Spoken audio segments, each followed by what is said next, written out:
해병대원 순직 사건 수사 외압 의혹으로 공수처 수사를 받다가 출국 금지된 상태에서 임명돼 논란이 일었던 이종섭 주 호주 대사가 사의를 표명했습니다. 임명 25일 만이자 업무차 귀국한 지 8일 만입니다. 더불어민주당 이재명 대표가 선거운동 기간 중인 오늘 대장동 재판에 출석하면서 검찰 독재국가의 정치검찰이 노린 결과라며 심판을 촉구했습니다. 반면 국민의힘 한동훈 비상대책위원장은 이재명 대표와 조국 대표가 범죄에 대한 처벌을 받지 않으려고 정치를 희화화하고 있다며 반드시 막겠다고 맞받았습니다. 인천과 경남 양산에 있는 사전투표소에 불법 카메라를 설치한 40대 유튜버가 경찰에 긴급 체포됐습니다. 투표하는 사람 수를 세기 위해 수십 곳에 카메라를 설치했다고 진술하면서 선관위가 투표소에 대한 점검에 나섰습니다. 올봄 들어 최악의 황사가 엄습하면서 제주를 제외한 전국에서 미세먼지가 평소 수준의 최대 8배까지 치솟으며 나쁨 수준을 보이고 있습니다. 수도권에 미세먼지 경보가 내려졌고 중부와 남부지방으로도 특보가 확대되고 있습니다.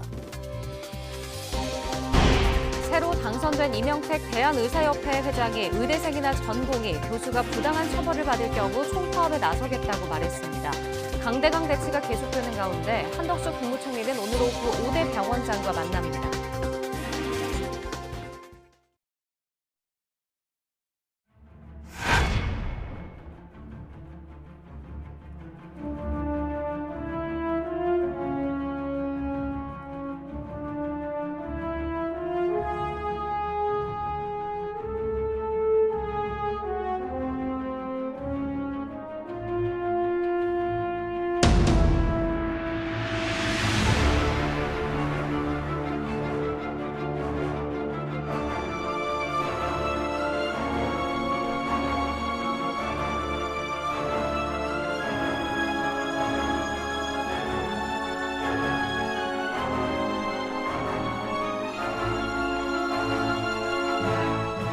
해병대 수사 외압 의혹의 실체 규명이 사실상 어려워지는 게 아니냐는 우려가 나옵니다.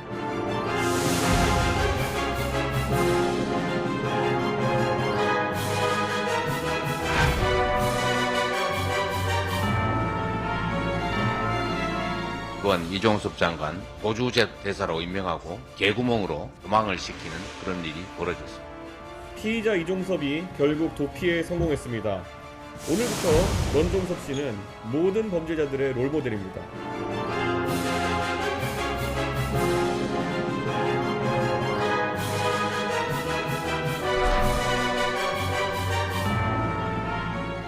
공수처는 즉각 소환을 통보해야 하고 이종섭 대사는 즉각 귀국해야 한다고 생각합니다.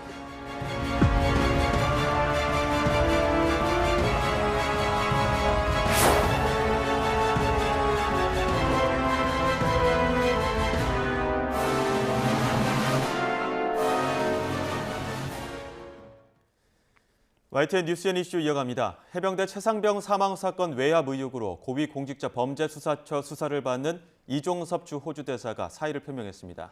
이 대사는 오늘 변호인인 김재윤 변호사를 통해 외교부 장관에게 주 호주 대사직을 면해주길 바란다는 사의를 표명했다고 밝혔습니다.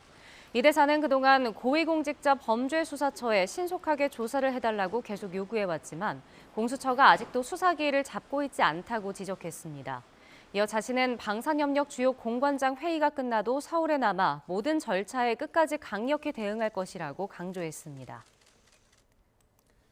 국민의힘 정광재 대변인은 이종섭 주 호주 대사가 사의를 표명한 걸 두고 법적 문제를 떠나 책임지는 모습을 보인 거라며 의미가 있다고 평가했습니다. 정 대변인은 오늘 YTN과 통화에서 이 대사의 용단에 감사하다며 이같이 말했습니다. 이어 혐의 여부를 떠나 국정 운영에 부담을 주고 국민 눈높이에 맞지 않는 점이 있었다면 책임지는 자세를 보이는 게 옳다고 덧붙였습니다. 더불어민주당은 고 최상병 순직 사건 수사 외압 의혹을 받는 이종섭 주 호주 대사가 사의를 표명한 데 대해 이 대사는 사퇴가 아니라 윤석열 대통령이 해임했어야 했다고 비판했습니다. 강민석 대변인은 오늘 국회 브리핑에서 사태가 이 지경에 이른 건 출국 금지된 피의자를 윤 대통령이 호주 대사에 임명해 해외 도피 의혹을 자초했기 때문이라며 이같이 밝혔습니다. 이어 호주 교민은 물론 호주 주 상원의원이 대사 임명 철회를 요구하는 일까지 벌어졌다며 이른바 도주대사 파문과 외교 결례 사태에 대해 윤 대통령은 사과해야 한다고 강조했습니다. 공식 선거운동이 시작된 가운데 재판기일 연기를 요구했던 이재명 더불어민주당 대표가 대장동, 성남FC, 백현동 관련 배임, 뇌물 등의 혐의 재판에 출석했습니다. 이 대표는 총선 직전까지 법원에 출석해야 하는 상황은 검찰 독재 국가의 정치 검찰이 노린 결과라면서 검찰을 향해 비판의 목소리를 높였습니다. 직접 들어보시죠. 아쉽기는 하지만 법원의 결정을 존중해서 13일의 선거 기간 중에 정말 귀한 시간이지만 법원에 출정했습니다. 이거 자체가 아마 검찰 독재 국가의 정치 검찰이 노린 결과 아니겠는가 생각합니다. 제가 재판을 받는 이 아까운 시간만큼 아니 그 이상으로 우리 당원 여러분 그리고 지지자 여러분, 국민 여러분께서 4월 10일 정권의 이 폭주를, 퇴행을 심판해 주실 것으로 믿습니다. 4월 총선 국민의힘 공식 선거운동 2일차인 오늘도 격전지인 수도권에 화력을 쏟아부었습니다. 한동훈 비상대책위원장은 이번 선거는 정치개혁을 하는 선거이자 또 범죄자들을 심판하는 선거란 점을 여진히 강조했는데요. 들어보겠습니다. 법적으로 자기들 감옥 가지 않기 위해서 그리고 앞으로 자기들이 행한 범죄가 처벌되는 것을 막기 위해 보복하는 용도로 정치를 희화화시키고 있습니다. 여러분, 이재명 대표의 정치, 조국 대표의 정치를 보면 웃음이 나오지 않습니까? 황당하지 않습니까?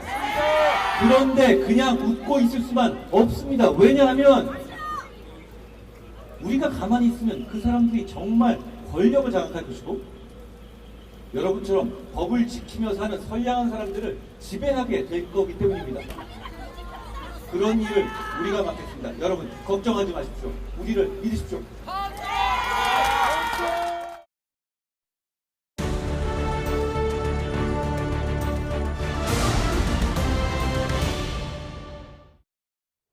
4월 총선 관심 지역을 소개해드리는 민심 2024 격전지를 가다 이번엔 여야 모두 공을 들이고 있는 한강벨트 서울 마포갑으로 가보겠습니다. 더불어민주당과 국민의힘에선 각각 영입 인재인 이지은 후보와 조정훈 후보가 박빙 승부를 예고하고 있습니다. 임성재 기자가 현장에 다녀왔습니다. 제 뒤로 보이는 곳은 대표적인 한강벨트 선거구 가운데 하나인 서울 마포갑입니다. 여의도와 용산이 맞닿은 지역으로 19대부터 21대까지 이 세 차례 치러진 국회의원 선거에서 모두 민주당 계열 후보를 선택했습니다. 하지만 지난 대선에선 당시 국민의힘 윤석열 후보가 민주당 이재명 후보의 10%포인트 넘게 앞서며 다소 상반된 표심을 보여줬습니다. 이번 선거에서 거대 양당은 모두 새로운 얼굴을 앞세웠습니다. 경찰 경무관 출신 더불어민주당 이지은 후보와 비례대표 현역 국회의원인 국민의힘 조정훈 후보입니다. 이 후보는 윤석열 정부가 추진한 경찰국 신설에 반발해 좌천성 발령을 받은 뒤 지난 1월 제복을 벗고 민주당에 입당했습니다. 이어 사선 노웅래 의원이 공천 배제된 자리에 단수 추천됐습니다. 정부 여당에 맞서 마포 사수에 나설 적임자로 선택된 겁니다. 안녕하세요. 민주당 이지은입니다. 감사합니다. 화이팅! 이번 선거는 정부 여당에 대한 중간평가의 성격이 짙다고 생각을 합니다. 현장을 돌아다녀 보면 민생이 너무 힘들다, 물가는 높고 정부 여당에 대해서 비판, 분노가 굉장히 높은 상황입니다. 민주당 위성정당과 시대전환을 거쳐 국민의힘에 입당한 조 후보는 공인회계사 출신으로 세계은행 근무 경력이 있는 경제 전문가로 꼽힙니다. 전현직 의원들과의 치열한 당내 사파전을 뚫고 공천장을 받아들었습니다. 지난해 9월부터 일찌감치 마포갑 출마 채비를 마치고 바닥 민심부터 닦아왔습니다.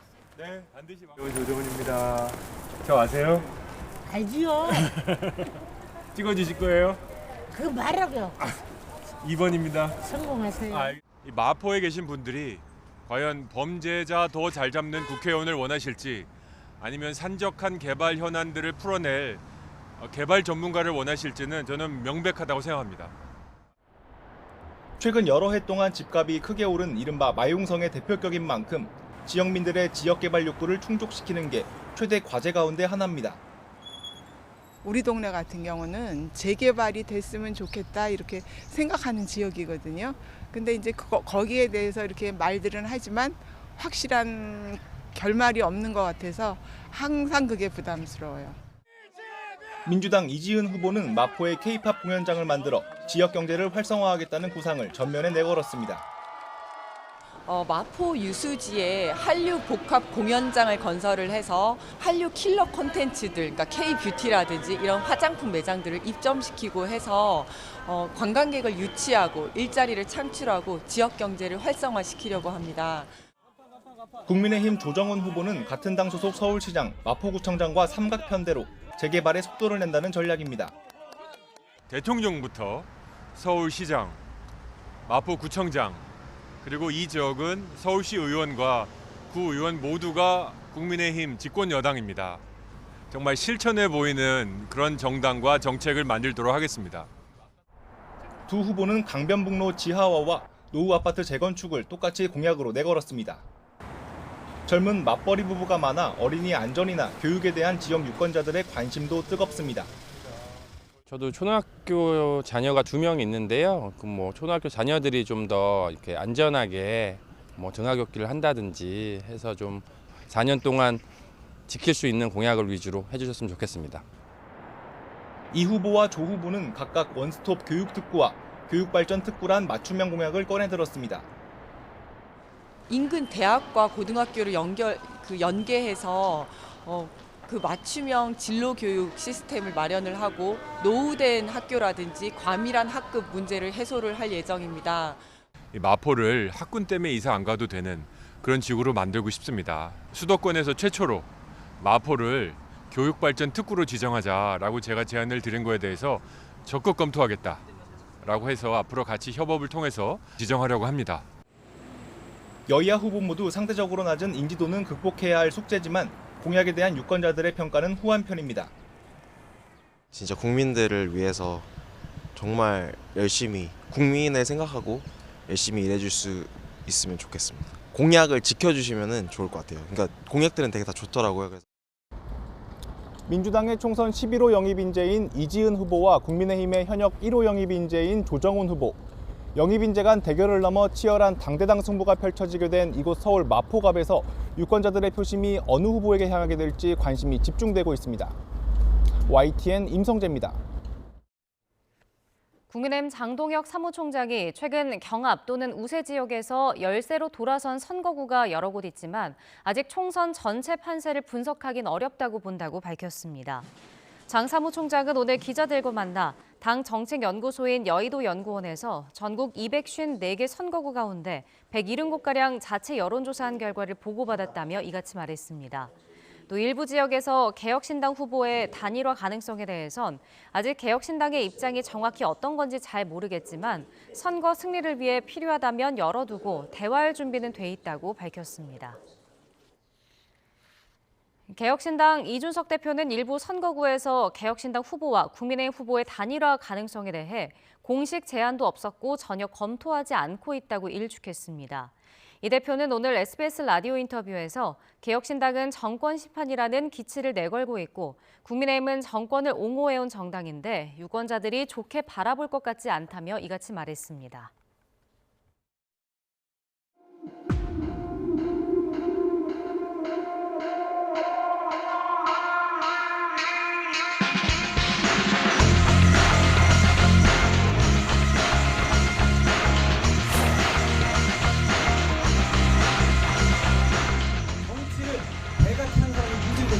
정치 자체에는 죄가 없습니다.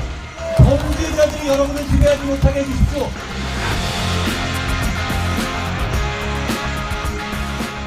공식 선거운동 첫날부터 거친 말로 국민의 눈살을 찌푸리게 하는 이유가 무엇입니까? 선거에 이기기 위해서 집권 여당 대표로서의 품위마저 내버리기로 하였습니까?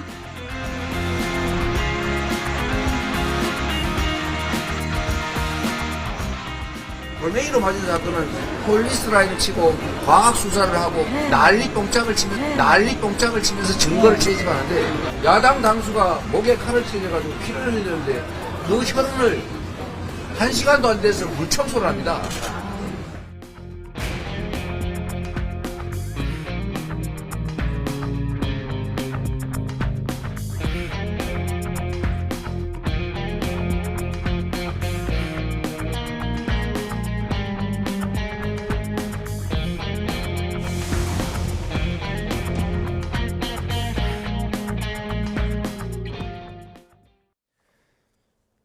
공식 선거운동에 돌입하면서 여야의 신경전도 날카로워지고 있습니다. 국민의힘 한동훈 위원장도 공식 레이스 첫날부터 거친 표현을 써가며 야당을 저격해 논란이 됐는데요. 인유한 국민의힘 미래 선대위원장은 한동훈 위원장이 많이 지쳐 실수를 한 것이라며 전라도 말로 짠해 죽겠다고 두둔했습니다. 들어보시죠. 저는요. 그 하나하나 발언이 그렇게 물론 뭐 우리가 말은 저도 실수 잘합니다. 그런데 우리가 말 하나하나 특히 사석에는 에이 그냥 욕도 나오고 그러는데 정치가 오직했으면 제가 혁신위원장을 마치고 대통령 보고 못하겠습니다. 왜 그런 말을 합니까? 너무너무 힘들어요. 그리고 한 위원장님께서 지금 많이 지치셨어요. 그 보통 일이 아닙니다. 언론 때문에 힘듭니다. 막 위로를 주면서 잘 생각하세요. 그 페이싱을 잘하세요. 근데 지금 한 위원장님이 전라도 말로 짠해 죽겠어. 너무 힘들어. 선거 막판 변수로 막말주의보가 나왔지만 현장 분위기가 과열될수록 여야 지도부 모두 거친 발언을 쏟아내는 모습인데요. 최근 이재명 대표도 배현진 의원 피습 사건을 비하하는 듯한 발언을 해 논란이 됐죠. 오늘 아침 홍익표 원내대표는 현장에는 지지자들도 있고 사안을 쉽게 표현하려다 보면 오해되는 발언도 나온다며 대신 해명했습니다. 이재명 대표가 뭐 난리뻥장에 이런 발언을 했던데 이런 건 문제가 없습니까? 예, 자꾸 이제 그 현장에서 지지자들이 있고 또 보다 쉽게 표현하다 보니까 양당에 이제 발언하시는 분들이 좀 더 발언이 세지거나 발언이 좀 더 그 부적절해 보이는 발언들이 있기 때문에 가급적 이런 때일수록 더 경계하고 절제하는 게 필요하지 않을까 이런 생각은 듭니다. 이재명 대표도 아마 현장에서 보다 쉽게 좀 더 그 표현하신다고 하는 게 조금은 오해가 되는 발언이 된 것 아닌가 생각을 합니다. 한편 화성을에 출마한 더불어민주당 공영훈 후보가 이 군 복무 중인 아들에게 수십억 원대 건물을 증여한 것으로 드러나 논란이 되고 있는데요. 같은 지역구에 출마한 개혁신당 이준석 대표도 이를 저격했습니다. 굳이 20대 갓 제대를 앞둔 아들에게 그것도 굉장히 큰 호재로 시세 차익이 생긴 건물을 주는 게 아무나 가능할 수 있냐는 건데요. 들어보시죠. 굳이 그거를 20대에 갓 제대를 앞둔 아들에게 그것도 토지거래 허가구역 지정 하루를 앞두고 이렇게 증여하셨어야 하는가에 대해서는 저는 뭐 사실 좀 이해가 가지 않는 부분이 있습니다. 만약에 현대차 그룹의 임원으로서 현대제철과 그리고 현대차 그룹과 특수관계인 삼표산업의 어쨌든 그런 사실 레미콘 공장이 도시 안에서는 그렇게 환영받지 못하는 시설이거든요. 그러니까 그게 이전되고 나면은 지역에 굉장히 큰 호재로 작동하게 되는 것인데 그걸 몇 달 차이로 한 3-4달 차이로 알고 그거를 거액을 들여서 매입하신 것인지 그게 좀 궁금해지더라고요. 더불어민주당 공영훈 후보는 즉시 반격하고 나섰습니다. 이준석 대표가 호재라고 주장하는 3표 레미콘 공장 부지와 본인이 매입한 주택은 상당한 거리가 있다는 건데요. 마치 용산역 낡은 건물을 허무는데 서울역에 집을 샀다는 이야기를 하는 거라며 억지로 갖다 붙인 거라고 반박했습니다. 토지거래 허가구역 하루 전에 이제 정리를 했다 이렇게 돼 있는데 그 하루 전이라고 하지만 사실은 이게 무슨 알려지지 않은 정보가 아니고 토지거래 허가구역 지정이 서울시가 공고를 한 사항입니다. 좀 약간 억지로 갖다 붙인 그런 건데요.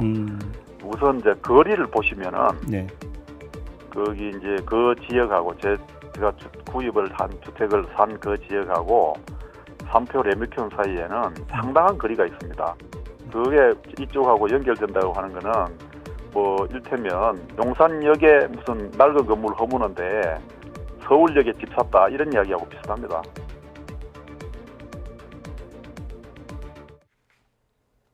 인천광역시와 경상남도 양산 등 사전투표소 7곳에 불법 카메라를 설치한 40대 남성이 경찰에 붙잡혔습니다.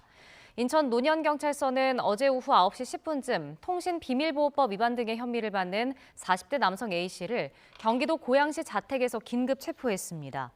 A씨는 부정선거 의혹을 꾸준히 제기해온 유튜브 채널 운영자로 인천시에서 장수동과 서창동, 계산동 등 행정복지센터에 있는 사전투표소 5곳에 불법 카메라를 설치한 것으로 파악됐습니다. A씨는 또한 경상남도 양산을 포함해 다른 지역 2곳에서도 불법 카메라를 설치한 것으로 조사됐습니다. A씨는 투표하는 인원을 세고 싶어서 범행을 저질렀다고 진술한 것으로 알려진 가운데 경찰은 A씨를 상대로 범행 수법 등 자세한 사건 경위를 조사하고 있습니다. 네, 오늘 오전 서울에 있는 한 도로에서 차량과 오토바이를 비롯해 13대가 잇따라 부딪히는 사고가 났습니다. 현재까지 1명이 심정지 상태로 5명이 크거나 작은 부상을 입은 것으로 파악됐는데요. 현장에 아직까지 수습 작업이 이루어지는 것으로 파악됐습니다. 실시간 CCTV 통해 현장 상황 살펴보겠습니다. 네, 지금 보고 계신 화면은 6호선 석계역과 돌고 지역 인근입니다. 지금 설치된 CCTV 통해서 현장 화면을 보고 계시는데요.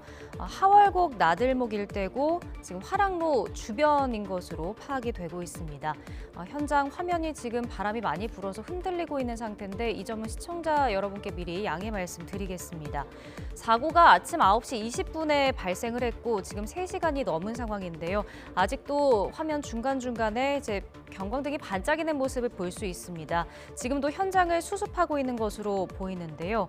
이 사고로 지금까지 승용차 운전자 1명이 심정지 상태로 병원으로 옮겨졌고요. 다른 1명은 중상, 또 4명은 경상을 입은 것으로 파악됐습니다. 가장 뒤에 있던 레미콘이 앞에 달리던 차량을 들이받은 이후로 추돌등이 잇따른 것으로 현재 경찰이 파악을 하고 있는데 사고 여파로 인근 도로가 통제되면서 차량 정체도 빚어지고 있는 것으로 지금 보입니다.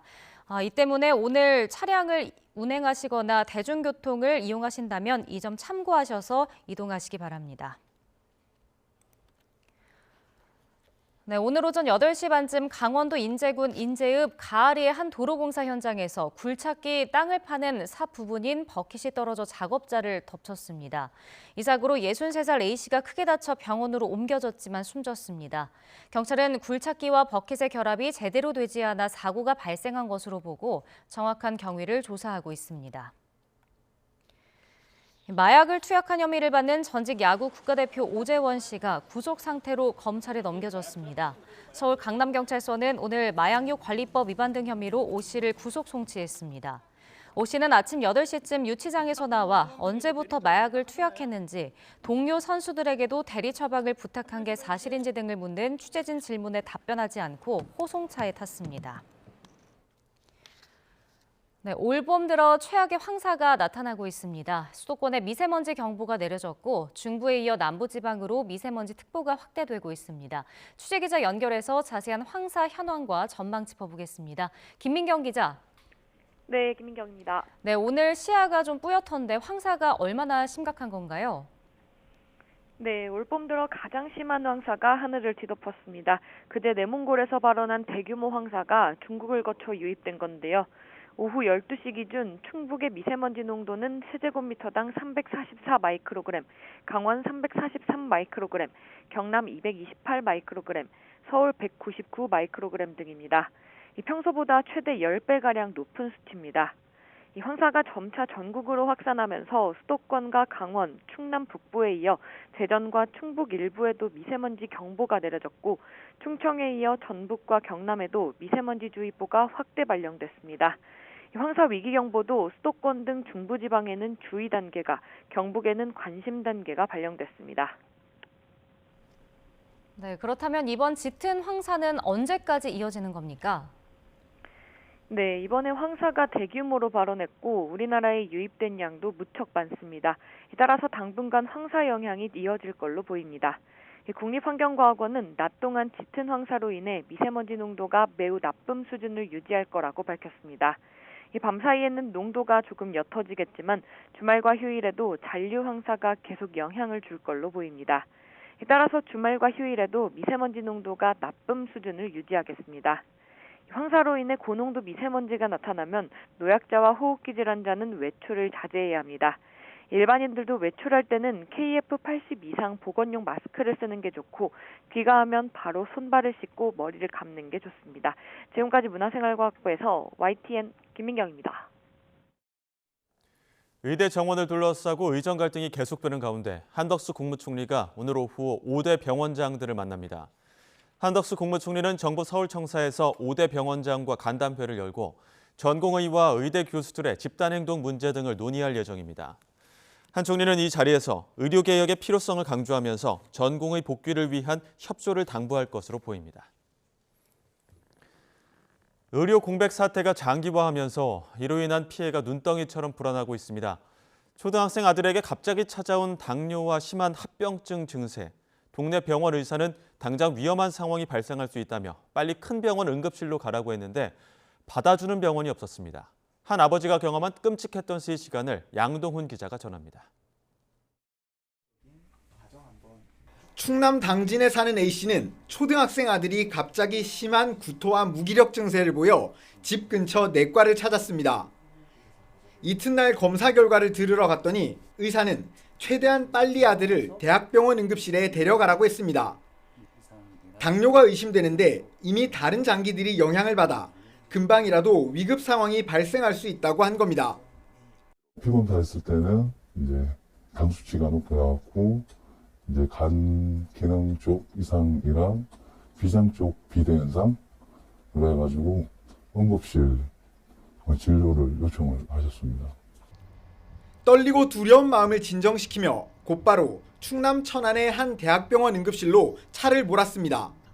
하지만 병원에 도착하자마자 절망에 빠졌습니다. 소아응급 전문의가 없다며 접수 자체를 받아주지 않은 겁니다. A씨는 그러면서 병원 직원이 119를 불러 다른 병원을 알아보라는 말을 전했다고 했습니다.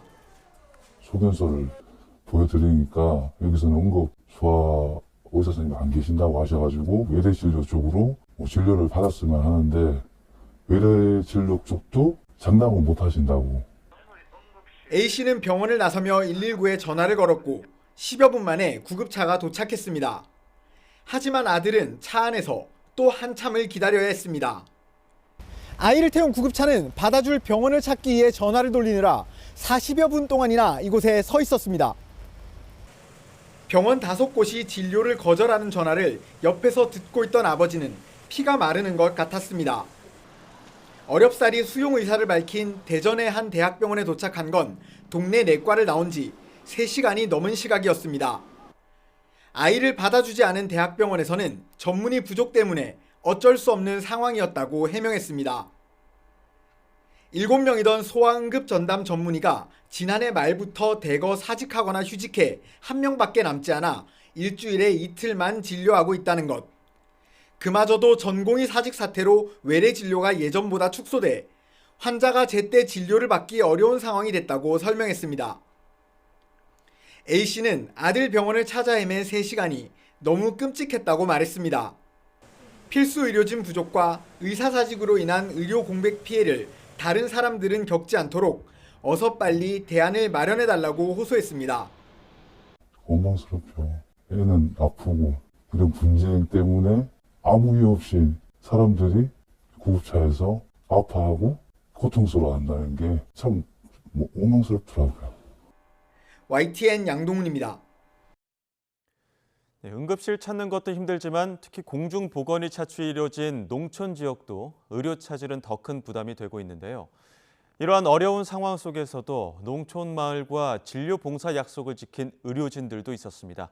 홍성욱 기자가 취재했습니다. 농촌 행정복지센터 회의실이 진료실로 변했습니다. 평소에도 아픈 곳이 참 많았던 어르신들. 의사가 왔다는 소식에 한 걸음에 달려왔습니다.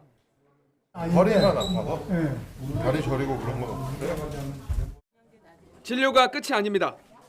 기력 없는 어르신들에게는 영양주사를 놔드리고 우리 수행 맞다가 혹시 숨차거나 불편한 거 생기시면 바로 말씀하세요. 근육통에 시달리는 어르신들을 위해서는 물리치료사가 팔을 걷어붙였습니다. 아버님 평상시에 자세가 좀 굽어 계셔요. 그래서 혼자 계실 때 지금 제가 이렇게 하는 거 있죠. 치료를 마친 뒤 약도 챙기고 세심한 설명도 잊지 않습니다.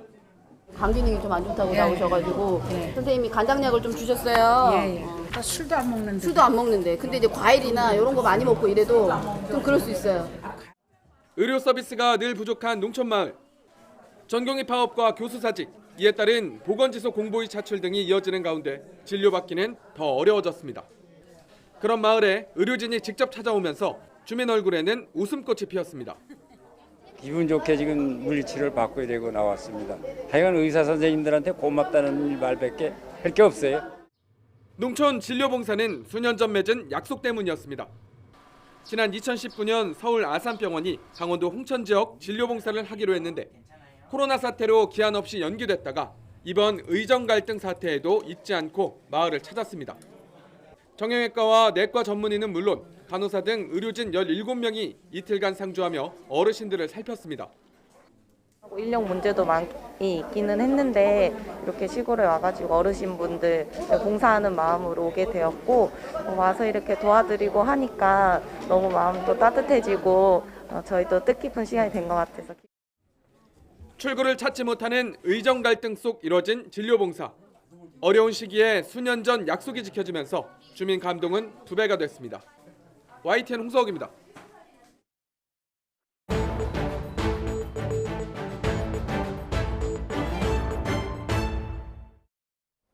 붉은 누룩 성분으로 만든 일본 유명 제약사의 건강 보조제로 인한 피해가 갈수록 커지면서 파문이 걷잡을 수 없이 커지고 있습니다. 관련 사망자가 벌써 5명으로 늘었고 입원 환자도 100명에 육박하는 데다 제품 복용 후 건강 관련 상담 건수도 12,000건을 넘어섰습니다. 일본 현지 연결해서 관련 상황 알아보겠습니다. 김세호 특파원. 네, 도쿄입니다. 네, 관련 제품으로 인한 지금까지 피해 상황부터 전해주시죠. 네, 문제가 되는 제품은 일본 고바야시 제약사가 만든 콜레스테롤 헬프라는 건강보조식품입니다. 붉은 누룩 홍국 성분이 포함되는데요. 제품 이름에서도 알 수 있듯이 콜레스테롤 억제에 효과가 있다고 알려져 왔습니다. 그런데 지난 26일 관련 제품을 복용해온 소비자 2명의 사망이 확인된 데 이어 어제 또다시 문제 제품을 섭취해온 소비자 3명이 추가로 숨진 것으로 파악됐습니다. 숨진 사람들은 심장 질환이 악화돼 사망에 이른 것으로 알려지고 있습니다. 이외에도 해당 식품을 복용한 뒤 몸에 이상이 생겨 입원한 환자도 96명에 이르고 건강 이상 상담을 요청한 건수도 12,000건을 넘어서고 있습니다. 네, 현재 문제가 되는 제품에서 어떤 성분이 부작용을 일으키는지는 규명이 안 된 겁니까? 네, 문제가 된 성분이 정확히 무엇인지는 아직 특정하지 못하고 있습니다. 대부분 피해자들은 심장 질환을 호소하고 있는데요. 고바야시 제약사 측은 식품 내에 예상하지 못한 성분이 들어갔을 것으로 본다고 밝혔습니다.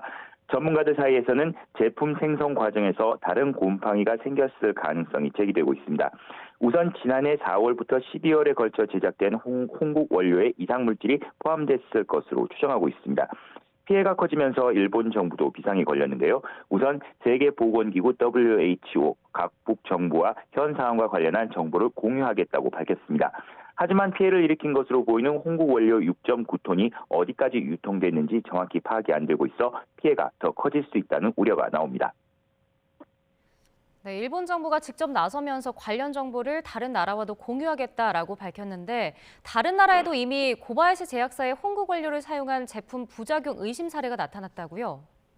네, 그렇습니다. 타이완에서는 70대 여성이 고바야시 제약의 홍국 원료를 사용한 보조식품을 복용한 뒤 신장 질환을 일으켰다는 보도가 나왔습니다. 타이완 언론들은 피해 여성이 3, 4년 동안 이 해당 식품을 섭취했었는데 지난 3월부터 급성 심부전증 진단을 받았다고 전했습니다. 타이완 보건당국은 해당 식품이 심장 질환의 원인인지는 명확하지 않다며 신중한 입장입니다. 타이완 보건당국은 지역 내 고바야시 제약의 홍국 원료를 수입한 기록을 찾아내고 이 원료를 사용한 업체들의 관련 제품들을 자진 회수하도록 조치하고 있는 것으로 전해졌습니다. 고바야시 제약사는 오늘 오후 2시에 기자회견을 열고 지금까지의 피해 상황과 원인 조사, 이후 계획 등에 대한 입장을 밝힐 것으로 보입니다. 지금까지 도쿄에서 전해드렸습니다. 네, 날도 풀리고 벚꽃 개화 소식도 들려오면서 이번 주말 나들이 계획하는 분들 계실 텐데요. 만약에 호캉스를 추진하신다면 이것을 꼭 챙기셔야겠습니다. 통상 어메니티라고 불리는 일회용품들인데요. 보통 숙박업소에 가면 일회용 샴푸라든지 보디워시, 칫솔과 치약이나 면도기 등이 갖춰져 있죠. 그런데 오늘부터 이 호텔을 포함한 숙박업소에서 일회용품을 제공하지 않습니다. 자원 재활용법 개정안이 오늘부터 시행되면서 객실이 50개 이상인 숙박업소에선 일회용품을 무상 제공하는 것을 금지합니다. 환경을 보호하자는 취지인데요. 만약에 숙박업소가 일회용품을 무상으로 제공하면 300만 원 이하의 과태료를 물게 됩니다. 다만 기존에 준비했던 일회용품을 다회용품으로 바꿀 수는 있습니다. 샴푸나 린스 등을 대용량 용기에 담아두거나 유상으로 판매하는 건 가능합니다. 하지만 본격 시행도 하기 전에 호텔 측과 이용자 측 모두에서 불만의 목소리가 나오고 있습니다. 호텔 측에서는 모든 객실 제품을 다회용 용기로 바꾸려면 비용이 만만치 않다는 점을, 또 이용자 측에서는 다른 사람이 쓰던 걸 또 쓴다는 점에서 불편함을 호소하고 있습니다. 또 그간 숙박비에 포함됐던 편의용품을 이제는 돈을 내고 구매해야 한다는 점도 납득할 수 없다는 반응입니다. 우리나라보다 먼저 일회용품을 금지한 나라들은 어떻게 하고 있을까요? 예를 들어 대만은 일회용품을 쓰지 않으면 숙박료를 할인해주는 등의 정책으로 필요한 용품은 집에서 미리 챙겨오도록 유도하고 있다고 합니다. 우리도 무조건 일회용품 제공을 금지하기 전에 환경 보호에 대한 자발적 참여와 인식 개선 방안을 우선적으로 추진할 필요가 있을 것으로 보입니다. 유엔의 대북 제재 이행 여부를 조사해온 전문가들의 활동이 종료되면서 북한에 대한 감시 체계가 흔들리게 됐습니다. 이들 전문가 패널의 임기를 연장하는 유엔 안전보장이사회 결의안 표결이 러시아의 반대로 부결된 겁니다. 신웅진 기자의 보도입니다.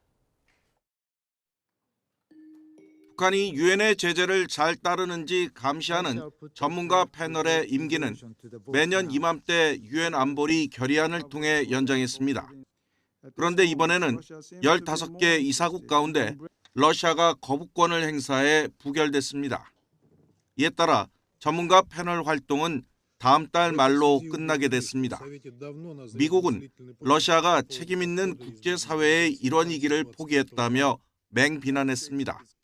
Russia is the reason you will no longer receive reports from the panel of experts. Today's vote will only embolden the DPRK to act with further impunity, as the DPRK jeopardizes global security through the development of long-range ballistic missiles and sanctions evasion efforts. 러시아는 가자지구 학살을 방조해온 미국한테 들을 말은 아니라며 발끈했습니다. Страна, которая за последние 5 месяцев 4-жды применяла вето для того, чтобы дать возможность Израилю безжалостно убивать и травить голодом мирных палестинцев, и которая в этом зале заявляет о том, что решения Совета Безопасности не носят обязательного характера, не имеет права поучать других. 러시아는 대북 제재에 일몰 조항을 신설하자는 요구가 이번 결의안에 반영되지 않았다는 이유로 거부권을 행사했습니다. 하지만 실제로는 북한과의 무기 거래 때문에 전문가 패널이 부담스러워졌을 것이란 분석이 설득력을 얻고 있습니다. 유엔은 지난 2009년 북한의 2차 핵실험 이후 안보리 결의 1874호에 따라 전문가 패널을 설치했습니다. 미국과 러시아, 한국 등에서 파견한 전문가 8명은 북한의 제재 위반 혐의 사례를 조사해 그동안 핵 동향과 사이버 불법 활동 등을 보고해 왔습니다. 하지만 이번 결의안 무산으로 역할이 끝나면서 대북 제재 이행 감시 체계에 커다란 구멍이 뚫리게 됐습니다. YTN 신웅진입니다. 황준국 주 유엔 대사는 유엔 안전보장이사회 대북제재위원회 산하 전문가 패널이 러시아의 거부권 행사로 활동을 종료하게 된 것을 두고 마치 범죄를 저지르는 상황에서 CCTV를 파손한 것과 비슷하다고 말했습니다. 황 대사는 전문가 패널이 상임이사국인 러시아에 인질이 됐다면서 러시아가 국제평화와 안보 유지라는 안보리의 집단적 책임보다 맹목적인 이기주의를 앞세우면서 안보리에서 가장 역동적이고 중요한 산하기구가 활동을 중단하게 됐다고 지적했습니다. 최근 각종 유튜브와 SNS에서 방송사들의 뉴스 영상을 몰래 사용하는 모습 많이 보셨을 겁니다. 사업을 홍보하기 위한 계정을 운영하면서 도용한 뉴스로 조회수를 올리는 등 영리 목적이 있을 경우엔 모두 불법이라 주의가 필요합니다. 권준수 기자입니다. 이달 초 국산 LPG 트럭의 리콜 사실을 전달하는 뉴스 영상입니다. YTN 뉴스를 틀어놓은 것 같지만 사실 이 영상을 올린 건 자동차를 판매하는 직원의 계정입니다. 조회수는 2만 5천 회가 넘는데 아무 편집 절차 없이 2분 40초간 영상을 그대로 사용했습니다. 뉴스가 끝나자 자신의 명함을 올려놓고 영업 홍보 목적으로 사용한 것으로 보입니다.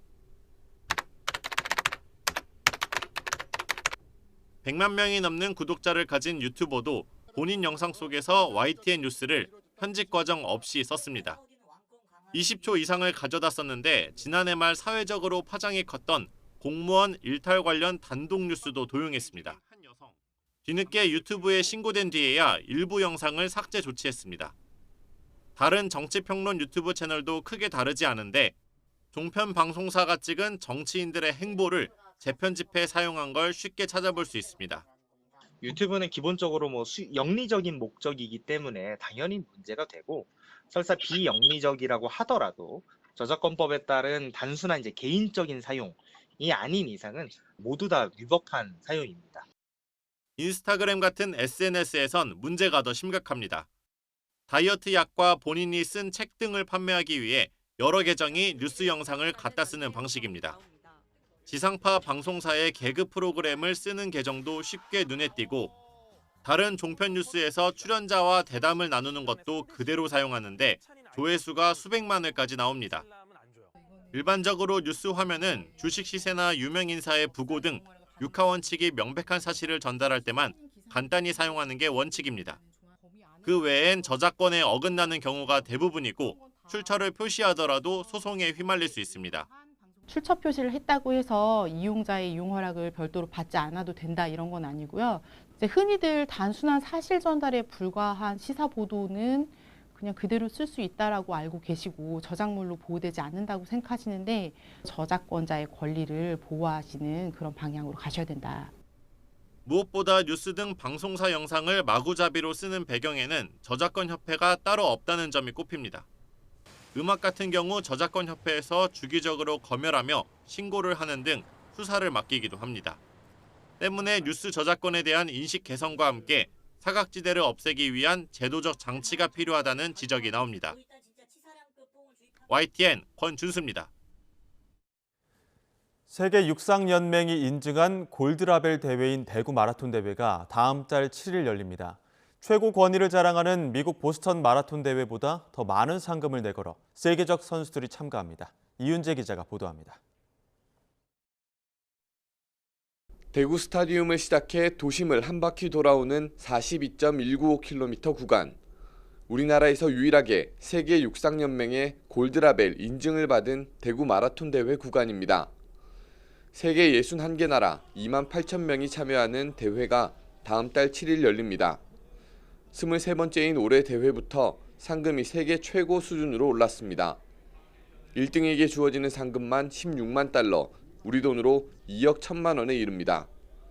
대구시는 많은 상금을 내걸어 세계적 선수를 초청해 대회 권위를 끌어올린다는 계산입니다. 세계 최고의 권위 있는 마라톤 대회로 나가는 원년이다 이렇게 생각하시고 첫 해에 다 이룰 수는 없지 않을까 생각합니다. 최대한 저희들 노력해서 훌륭한 대회가 될 수 있도록. 새로운 코스가 도심 주요 지점을 지나 교통 통제의 영향권이 넓어지면서 꼼꼼한 교통 통제와 소통 계획도 마련했습니다.